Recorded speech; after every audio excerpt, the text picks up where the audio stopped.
Me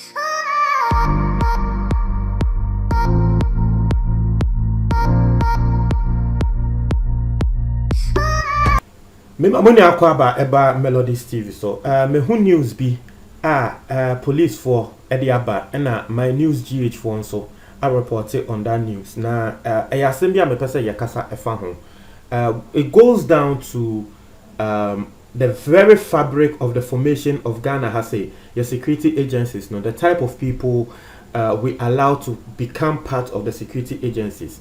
Now, and then your first time subscribe and click the notification bell. So here is our latest news about one sir Ebeka. Police for actually a total of 9 armed robbers. Now armed robbers the wamoko ye and say wamoko bibi a friend Asankre Gwa a western region a gold mining sites be. And I say wamoko robbe wamo A2 gold ewo hono etiefo na sa 9 armed robbers police for ye nhwehwemu no mu say 2 of them national security officials etiefo bebi a wamo ye adwuma Jubilee House presidency bebi a president wo na nkrofo yi eho na wamo ye adwuma. This is not the first time case aba sebe obi a wo ye close to the presidency ne ho akwa came so wo be kaya na nsen ye chinkro last year ye chinkro fo bia ye se coup d'etat wo ma ye coup d'etat no ebi mo aye chi wo mo no me kai soja ba kwa ye chi no no so ne ye se oye adwuma ewo Jubilee House ho enti no de me kan say these people ye form mo ebeto Ghana security agencies ni mo a ye nhwe wo mo background ana. And then you get the answer as we are going on. But let me bring you just more of the story. After that, I'll bring you the answer of the question. In Crawford way, saying then no more like how did the operation go on? Now me bo mudinya trail. In Crawford two no more juma Jubilee House no. But I could at the Anas Adams with 35 years. The next person so din at the George or say or also 35 years or more than 35 extremely young people, young guys. Our Juma Jubilee House. Now the other 7 our mokan ho e matches wo mo etumi ekoye eye robbery no. One your friend George Ohene Ejei. Na George Ohene Ejei we did 56 wono e na wo yo mo driver. Ono e na wo sanso e de ne car ba ya wo mo de car ne ko wi anyama ne wi ya wo mo de gu car ne mu a wo mo e de ba ya no. Another person your friend Jonathan Aye. Jonathan Aye we did 28 years. Ono we unemployed. Another person, Ajiman Jackson, also with 29 years, also unemployed. Another person, Isaac Okwampa, with 29 years, one was a painter.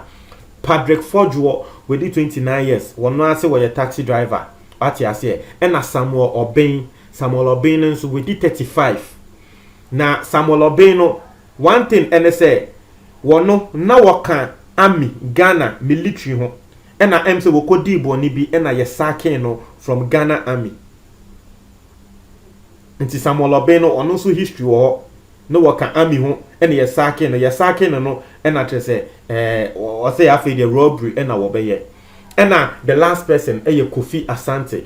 Na Kofi Asante no na yate say wono and I say wo ye the gang leader ankrofobes ye gangalia. Say ne Ghana for ye kan no gang leader ne ye kan gangalia. Aha. Into onu ni Kofi Asante nti Kofi Asante ne kan wa mo ye 10 but so far ya chi 9 na Kofi Asante ne de wono ne chia kan tese wo kwo wo if you are shim police for na hwehwe na wo mu hu no now na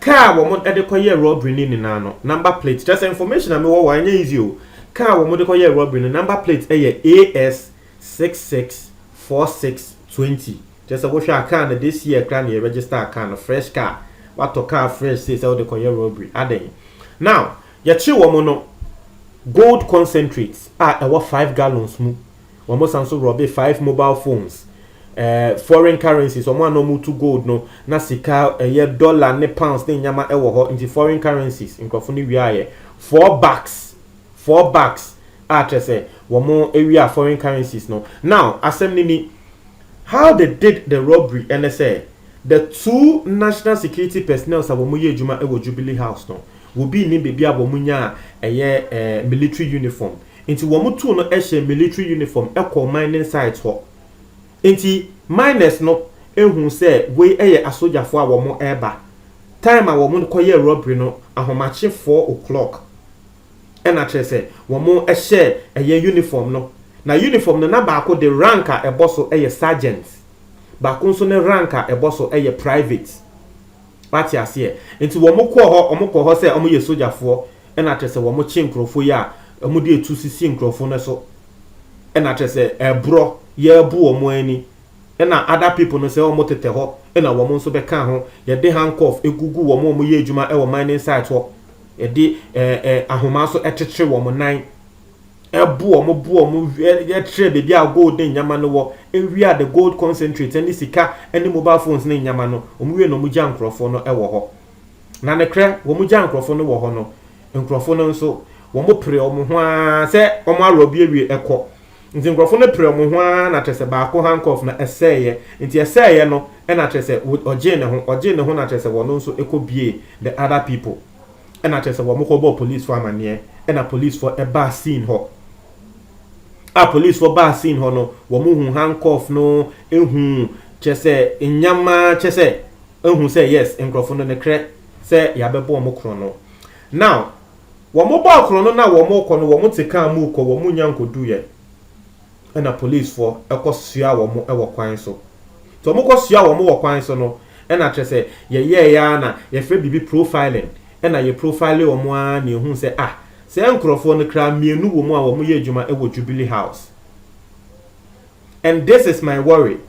This is not the first time, this is not the second time. So I think last 2 years and so na story be go viral. Say a branch be a wono so wo ye adwuma ewo Jubilee House no ya channel say wono so ye robbery. As for me, the meaning clan, this is about the 4th time. I might say, will be a way juma a Jubilee House, no, what didn't the air share the Bimoa enye. And it tells you something. Your president now will Jubilee House now, yen fee say, will you safe clan? Over here, no, you safe, sir. It's here for over here, no one you safe, sir. I told you last year, story never, and I see any ayete. Last year, womo ayachi omo se womo koye coup d'etat go de omo plan no na ba kon eye ono nso no wo ye soldier ye station no ewo eye Jubilee House ho when so 2 armed robbers womo ye adwuma wo Jubilee House be a president eti. And you see, let me tell you this, obi a wo Ghana aji wo obi a won pese obeka ne kre obi a wo Ghana bia nim se national security adwuma omo aye form ewo national security no mostly a job for the boys will be enim NDC ba what they want no ne nkrofo into NDC for womo vigilante group for no womo ba no mo aseso womo de akogu national security mu MPP so ba ono so the same no aseso wono so ne vigilante for no akogu national security mu omo a womo form sa vigilante groups yi womo ye nkrofobia most of the times womo ye land guards womo ni so ahye robbery ene nyama ene eda ne ni so nti sa wo de no esan ko national security mu a you are doing no good to Ghana eye ham ena wo cause yen. And this is a clear example. Abrante ene ye juma wo national security and he is stationed at the Jubilee House. The probability say obakwa ko hwem kra na na bia wo ka MPP vigilante group no eye high obekwa ko hwem kra no na bia wo nipa ko ne kra won hyeda anya qualified but won job for the boys ni ya form ako train omo ni de omo akoshe national security mu. And that is why these people even as mo adwuma say wo mo nya adwuma e wo eye Jubilee House no, that is why enibre ebebo mo ni so a wo mo ba say da bi yenko man insight na yenko wia gold asem we are making a branch bia minim no sa ende amene okase wono so sa aminim yasake no ono so sa ami yasake no owremu twese na wo bie ni age ama no ne fiefuo wo bie ni age wentie futupa eno so sa twese wo kohia nkrofo bia wo mo aminimu a eya wo mo yesa ade no omo wo ho a no mo ho kire omo a no mo ahye da form uniform no mo commanding site ho na che so mo ko hwiehwie nkrofo no omakọ scare eye the miners obo so mo agi omo gold ni omo sika nti ono nso wo wura aminimu enche ye no fa seniors and avofo a wo mo ama na futupa na wo mo amode ne cooperation. Okoye operation no. Say abrantie no uniform aboshe ne ID card ewom.